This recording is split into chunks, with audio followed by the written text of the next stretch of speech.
Hello，大家好，我是 Aries，欢迎回到财经无界，每周五件大事。这一周美股走进一年里最重要的时刻之一，第二季的财报季正式开打。接下来2周，全球市值最大的那几家科技巨头会一家接一家交出成绩单，而市场其实只想确定一件事：这一两年为了 AI 扫下去的天文数字，那些动辄几百亿美金的资本支出，到底开始赚钱了吗？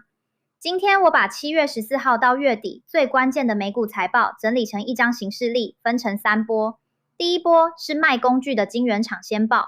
第二波七巨头派出先发双雄，第三波才是真正的主秀巨头周。我们一波一波看。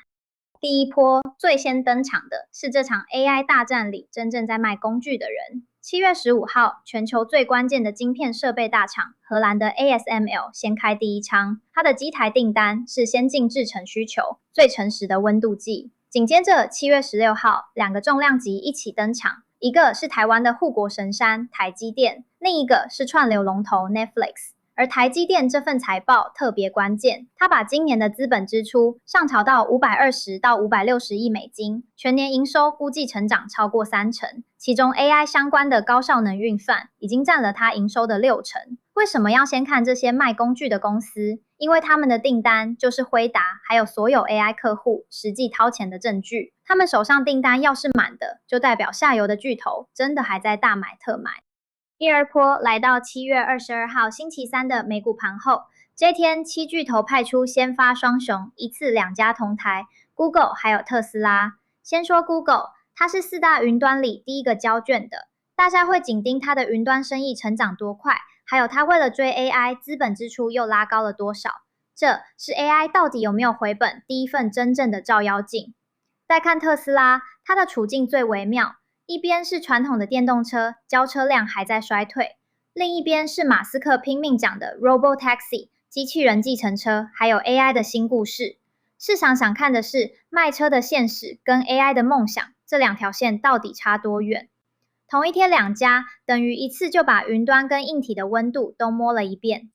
第三波才是这次真正的主秀，巨头周。7月29号星期三盘后，2尊重量级同一天出手，微软还有 Meta。微软是这一整波 AI 撒钱潮里最大的金主之一，它的云端 Azure 成长多快 ，AI 助理有没有开始收到钱，会直接牵动整个市场的信心。而 Meta 的故事更两极，它一边握着全世界最会赚钱的广告机器，另一边却把赚来的钱一车一车倒进 AI 资本支出这个无底洞。市场想知道的是，这个无底洞到底什么时候才看得到底？同一天，南韩的 SK 海力士也会交卷，就是上周那家写下美国最大外国企业上市的记忆体龙头，它供应的 HBM 正是这一切的关键零件。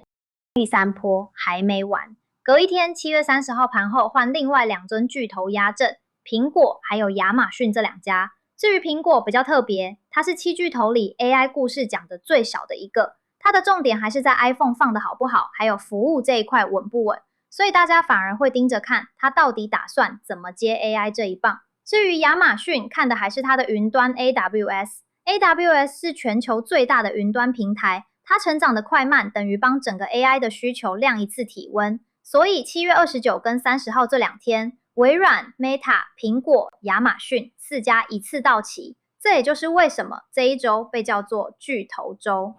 半点5是2个很多人会踩的坑，先帮你避开。第一个坑，很多人以为巨头周一定会有 AI 的一哥辉达也在名单里，错。其实辉达的财年要到明年1月才结算，所以它的财报得等到8月底，大概8月27号前后才会登场。整个7月这一波其实都看不到辉达的身影。第二个坑，真正的 AI 硬体第二梯队，像是超微、AMD、高通还有 Palantir 也都排到8月初，不在这个月里。所以7月底这一波主力是平台巨头，8月才轮到晶片股上场。最后，站在台湾的角度，别忘了7月16号的台积电，它一份财报就是所有美系巨头的先行指标。台湾从来不会在这场 AI 的资本大戏里缺席。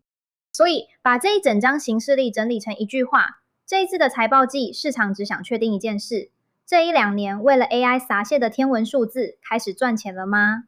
答案的主战场就在4大云端 ：Google、微软、Meta 还有亚马逊这4家。他们的资本支出跟云端成长会决定这一整波 AI 行情撑不撑得住。所以先把4个日子放进你的行事历：7月16号台积电，22号 Google 跟特斯拉，29号微软跟 Meta，30号苹果跟亚马逊。这4天先记起来。